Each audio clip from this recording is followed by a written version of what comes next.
All right, so keep in mind that what we're looking at today is still a pre-release version, or what you would call a beta version. Not all of the features are in place yet. Some of the features are going to change, some of the buttons and some of the final appearance will certainly change, and if it happens to be unstable and crash today, I apologize. Again, this is still over a month before the final version will be released. You'll be able to get it in your hands at the end of October. Now let me talk about a couple of the things that are kind of hard to show over a webinar, because the webinar inherently is a little slow. It can be a little behind, and it doesn't show every frame of the video as I'm showing you things. You can't really see or feel the improvements we've made in performance. That's one of those things that's kind of hard to show. But when you use a tool or you use a slider, you won't get any stickiness. They'll be much smoother and more fluid to use. It makes it a much better experience as you're adjusting a setting, or if you're brushing an effect or brushing a mask in or out. Kind of the same thing with the faster algorithms that we've created. You can't really see how fast those adjust over a webinar, but we've put a lot of work into utilizing modern video cards to give you better performance. And when you adjust a lot of the sliders, especially in Enhance, they're pretty much in real time as you move them back and forth. So a much faster experience. All right, let's get into some of the stuff that I can show you today. I'm going to spend a lot of time in Browse because that's where we've made a lot of really great improvements in there, but we'll also look at in Enhance and Portrait today. I'm going to talk a little bit about the new watched folders, or what we call a favorite in Browse. You can now actually tell Browse to keep track of certain places where you keep your photos. So let's say I keep all my photos on an external hard drive. I can tell it, always keep track of that drive when I plug it in, and it will automatically know about all of the photos and all of the metadata for everything that's on that drive, which will make things like searching and browsing a lot faster. Let me kind of show you what I mean here. I'm going to jump back here into Browse. A couple things you'll notice that are different. Right now you'll see I'm actually looking at folders, even though the folders now actually show me an image inside of the folder. It gives you a nicer, more graphical way to look and gives you an idea of what's inside of those folders. Over here on the left in the folder section, let me zoom in a little bit so you guys can see this. Right over here is my favorites or watched folders. I can create one just by clicking the plus button, or I can just drag and drop a whole drive or a whole folder right into this drop area right here, and that'll then go through and keep track of all of the photos that are inside of it. For me, I keep all of my photos inside of a drive I call my personal images, and these are all of the folders that live inside of that. And as I drill down inside of this, I can see all of the folders, and when I go inside of a folder, like my everyday folder, I'll see thumbnails for all of the photos. This folder has about 1,800 photos in it, and watch how quickly I can scroll through this. I'm just scrolling through this. Unfortunately, again, through the GoToMeeting webinar, it doesn't look like it's scrolling very fast, but I'm actually scrolling in real time. I'm seeing hundreds of thumbnails zip by, just like that. So it's really, really fast. There's no delay. So it's perfect for when you come back from a shoot. You can really dig through your images very quickly. Now, this folder happens to be all JPEGs, but let's say I want to go back and I look at a folder of raw images. Here's a folder full of RAW. These happen to all be CR2 files from my Canon camera, and I can zip through all 300 of those RAW files just as fast. There's no waiting for the thumbnails to appear. They're already pre-generated. That's the great thing about those favorites. Everything is way faster. The other cool thing that having the favorite, it allows you to search across all of the photos that it knows about. So for example, I can go down here to my filters pane, and if I have the checkbox at the bottom, it's called Search My Favorites turned on. When I type in a search, it searches every photo, not just the photos in the current folder. So let's say I'm looking for pictures of tulips. I can just start to type in, and it will automatically, after I've only typed a couple of characters, will narrow it down to all my tulip pictures, just like that. And it'll find folders and photos with tulip in it, and that could be in the file name or the folder name or in the keywords or the description. It searches all of those areas for me automatically. There we go. Now let's say I'm in here and I want to add some keywords to some of these. I want to add the keyword white to all of these white tulips. I'm just going to open up my photo panel on the right. I can do that with the Command or Control right arrow to open it up, and I'm just going to click on all of these tulips that are white. There we go. From here, to here, I've selected all of them, and I can use the new add keyword field, which automatically searches all of my existing keywords and pre-fills it with suggestions. So as I start to type in a keyword, like I start to type in white, you see as soon as I hit that first W, it automatically shows me all my other keywords that I've used that start with W. So it makes it a lot faster to narrow it down to just the keywords that I'm interested in. So by the time I've gone down just a couple times, I can find white and add that white keyword to all of those photos. Makes it much faster for adding metadata. Speaking of metadata, one of the questions we had last week is all the metadata that I put in, even things like ratings and labels that I put in here in Browse, live with the photo and will automatically migrate when I send them to another application like Lightroom or Photoshop. So a lot of times what I do is, even though I still use Lightroom to do my storage, I use Browse to do my short-term browsing. So if I don't want to have to go through the pain of cataloging it, what I'll do is I'll come back from a shoot and I'll download all my photos. I'll use Browse to go through and tag and rate them and add my keywords and metadata because it's way faster. I'll send the ones that I want to Lightroom, and all that metadata flows along with it. All right, let's see. What other cool things can we show you? Another nice thing about those favorites is you now have the ability to view the contents of subfolders. I'll show you what I mean. Let's say I go to my personal images and I want to find pictures of the Oregon coast. So I'll go to my landscapes folder. Let's go to the United States. Let's go to Oregon. Here we go. Now one of these is my Oregon coast folder right here. And if I look inside of that, I've got all these subfolders that I would have to dig through manually to find pictures of the Oregon coast. Well, now I can click this little checkbox down here called Show Subfolder Contents, and it will now show me all of the images, so all 500 images that were in those 6 or 7 subfolders, and it shows them to me all in a single view. So it makes it a lot faster to go through and view images across multiple folders. Or let's say you're a wedding photographer and you create subfolders for the ceremony and the reception and the bride and the groom. You can check this on and you can see the entire wedding all at one time rather than having to go through each subfolder.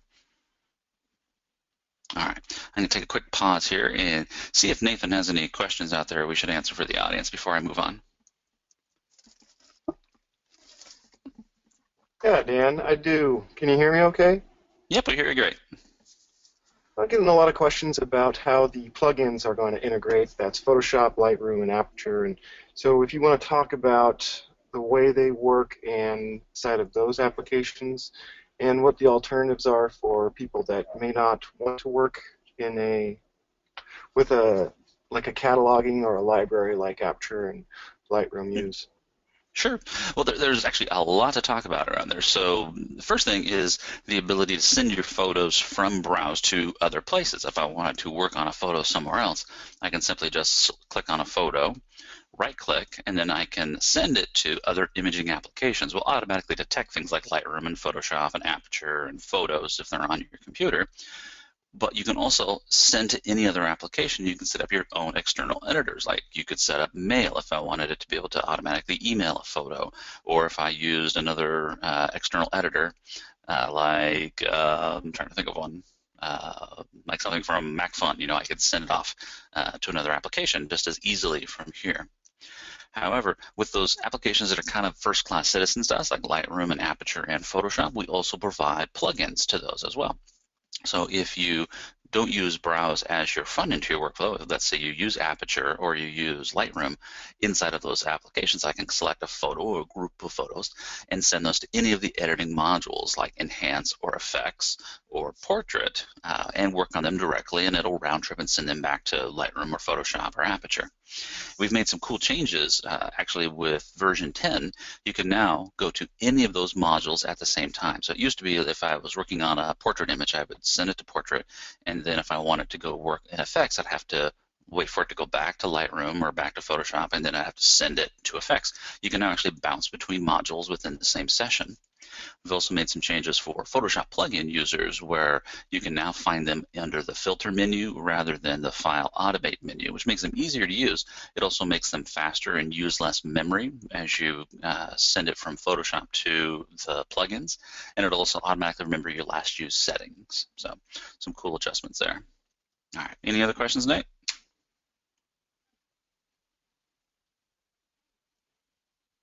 No, Dan, I think that's it for now. I'll jump in later if anything else pops up.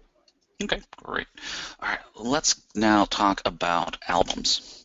An album is a way that you can create a list of photos that live in many different places. So here in the albums pane, you can go through and create a normal static album. We've actually had that since Perfect Photo 9.5.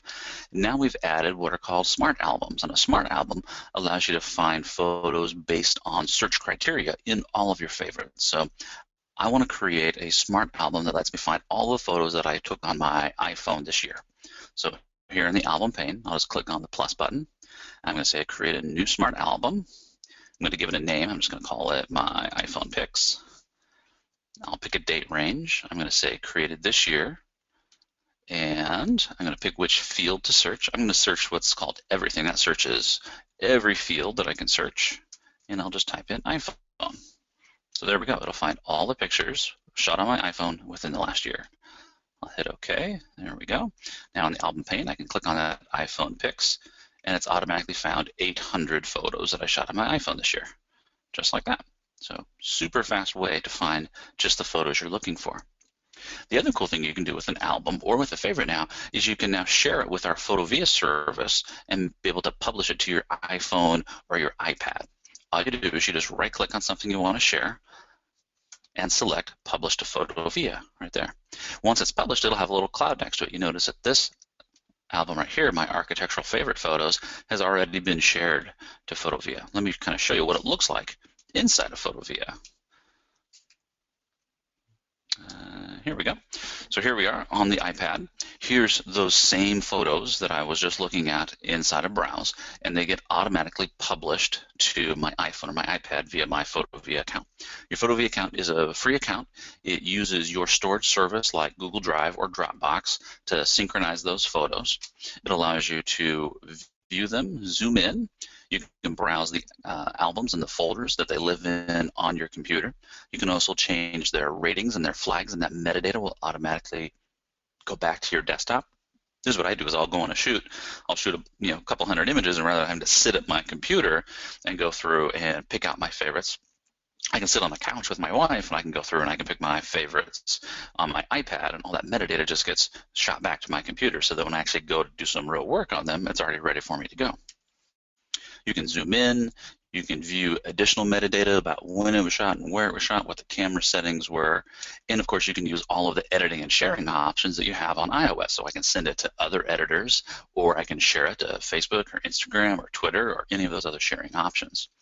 So it's a really cool service that is added on to Photo 10 that doesn't cost you anything. There's no additional service or contract you have to sign up for. It just uses your current storage provider. All right. Let me show you a couple of the cool things that we can do in Browse now. You can also now share directly from Browse if you're on a Mac. Let's say I pick a photo that I want to put onto my Facebook account. I'll just pick that. I'll click on the Share button down here in the bottom right-hand corner, and then all of the sharing services that I've set up on my computer, I'll be able to share to. So let's say I want to share to Facebook. You notice I can send an email, or I can tweet or post it to my Flickr page, or I can send it as a text message, anything that you set up on your machine. So let's select Facebook. A little Facebook sheet will pop up here. And I can just pick who's going to see it, what album it's going to go to. I can put in my description, and we automatically put in the ON1 Pics hashtag so that you'll be able to see other photos taken by ON1 customers, just like that. Now, yes, I know I canceled it. Now, we can also export our photos now as well. A lot of the technology from Perfect Resize has actually moved its way into the new export module, which kind of combines the great functionality that we had in Batch with the cool features from Resize. So let's say I want to take all of these photos in my architecture favorites. I'm just going to select all of them. And let's say I want to make little JPEGs for my website. I just select those. I'm going to click on the export button, and on the right hand side the export drawer is going to slide out, and from here we can control the size that we want to make the photos. I'm just going to reset things here real fast. There we go. So at its most basic, I can pick where the photo goes and what it's going to be called and what file type it's going to be. So if I just wanted to make little JPEGs at their current size, I could just pick the file format. Let's say I want to do JPEGs and I want them to be about 80 quality, and I'll put them in sRGB, and I want to put them to a folder on my, let's say, my desktop. So I'll just make a new folder and I'll call it export. There we go. And I can control how they're named. So if I wanted to give them a new name, I could do that as well. So I'm just going to use their current name, and then I'm just going to add the word export to the end of it.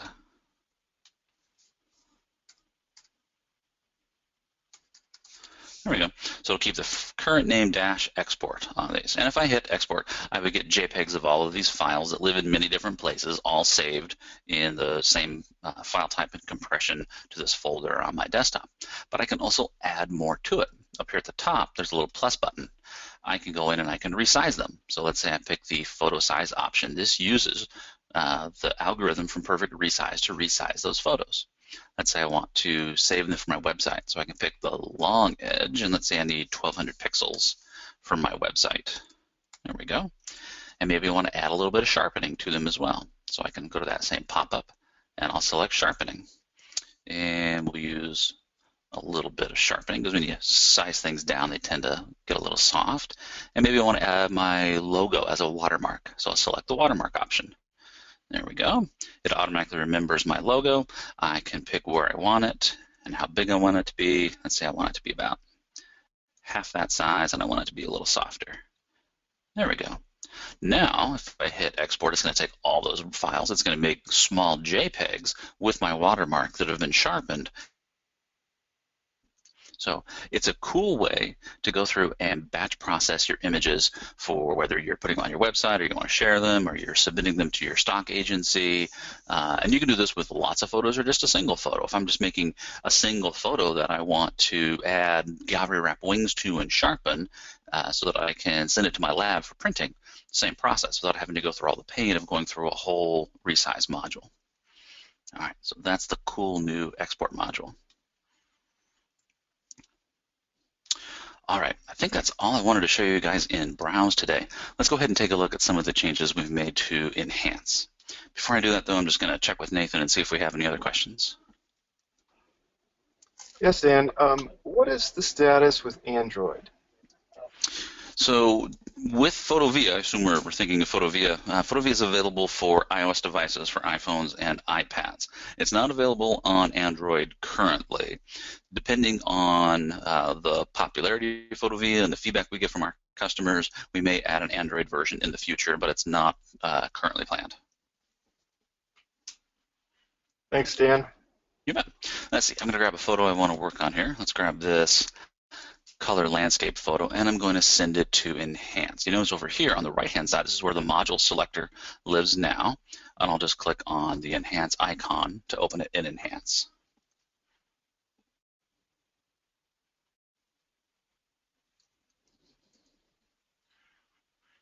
Here we are. Presets live on the left, our controls on the right. I'm just going to close this preset drawer to give us a little bit more room to work with. There we go. First thing I'm going to do is I'm going to get rid of this little hair that was on my camera. So I'll just grab the retouch brush and I'll just paint right over that, and it'll automatically heal that guy up. There we go. All right, now let's talk about the changes to the color and tone options. We actually spent quite a bit of time improving the quality of these adjustments so that it really acts and looks like what you would get from a raw processor. With the exposure slider, you have a much larger range of adjustment than you did with the old brightness slider. So you can really correct for exposure changes rather than just make minor adjustments to the midtones. Again, one of the things you can't see because of the GoToMeeting is just how fast this is. As I'm moving this back and forth, it's a real-time slider. And this is not a particularly new computer. This is a 2011 MacBook Pro, I think. We've also made some changes to the shadows, highlights, whites, and black slider. Not only are they faster, but they have a larger range, and they also go in both directions. Typically, when you're adjusting the shadows, you're trying to reveal more information. You're lightening them up. You see, as I increase the shadow slider, it's going to brighten those shadows up. But I can also do the opposite now. I could go and I could darken the shadows if I wanted to create a more dramatic look. So you really have a lot more control over the tonality of your image than you did before. Same thing with the highlights. Normally with the highlights, you're trying to darken them. I would pull it to the left to recover information in the highlights, but I could also move it to the right to brighten just the highlights, which in this case for the water, I actually want it to be a bit brighter. And then of course the whites and blacks are setting the white and black clipping point, and those now work in both directions as well. So I can move it to the left to create a flatter, more of a matte look, or to the right to really bring up and find a pure white point. Of course, if you hold down the J key while you do that, you can actually view your clipping in the overlay. There we go. I'm just going to adjust my whites and my blacks here. So just a tiniest little bit of black. That looks great. And I'm going to bring up my detail just a little bit. Maybe open those shadows just a little bit more. There we go. That's looking pretty good. Now down below in the color section, we've also increased the ranges of the temperature and tint, and we've added a saturation slider on top of the existing vibrant slider. So it gives you more control over the color. You can really warm up a photo if you need to. If you want to make it look like a sunset, you could really crank it up. That look a little silly on this photo, but I'm going to warm it up a little bit here. There we go. And with that saturation slider, you now have the ability to go all the way to black and white inside of Enhance if you want.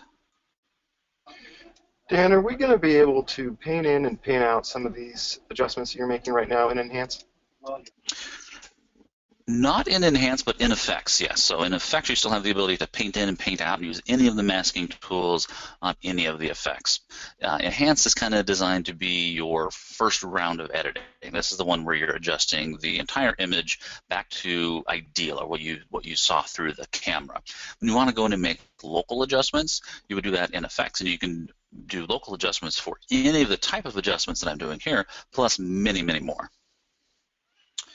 There we go. Now I'm here. Maybe I'll add a little vignette, maybe a little bit of sharpening, and we're ready to go. So we can now turn that preview on and off. Oops, apparently that's not working today. Keep in mind this is a beta version that we're looking at. All right, so those are some of the improvements in Enhance. Another good question I had here, Dan, was about how we work with RAW files. And are you working on the RAW? And can you talk about how we handle files a little bit? Yeah, so this actually, it was a RAW file. This is from a Canon 6D. Think about the way that we work about RAW as kind of like the same way that Photoshop works with Camera Raw. We're opening and processing that file, but then we're saving a new file with the results so that the original RAW file isn't touched.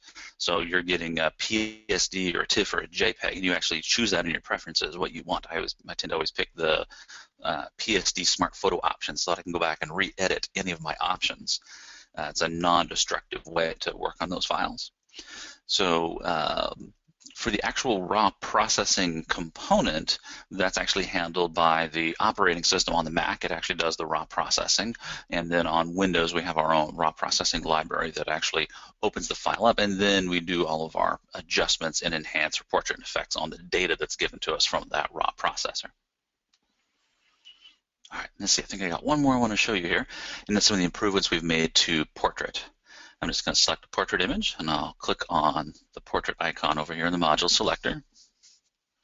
This will open it up, and it will go through and it will find all of the faces in the photo. Now, one of the changes in portrait is now the ability to work with more difficult faces, things that are over-rotated. So in this case, she's laying down. In the past, this is a face that we wouldn't have been able to find automatically. You'd have to go in and set it. Now, we automatically find it, and we give you much more control over how to set the eye and the mouth positions, and you really get to control what you want to retouch. You know, sometimes you don't want to retouch the eyes and mouth at all, or sometimes you only want to retouch the eyes, or maybe someone's hair is falling over their eye, and you only have one eye that needs to be retouched. You now have much more control over where and when you want to retouch certain areas. So here's how it works. Click on the face you want to work on. It's going to zoom in, and then you just tap on the eyes and you tap on the corners of the mouth if those are the areas that you want to work on. So let's say I want to retouch the eyes. I just tap on the one eye, tap on the other eye, and then to work on the mouth, I just tap on the corners of the mouth, just like that. And that tells us with a greater degree of precision where the mouth and where the eyes are at. It'll then put the overlays over those where we could control the exact regions that we're editing. It'll do its best job to detect those automatically, but oftentimes it requires a couple minor adjustments here and there. You just click on the control points and drag them right where they need to be. These control points are way faster than they used to be. There's no waiting. You can click and drag and click and drag. There's no waiting in between. We've also made it so that when you move your mouse outside of the preview area, all those controls disappear so you can see just your results.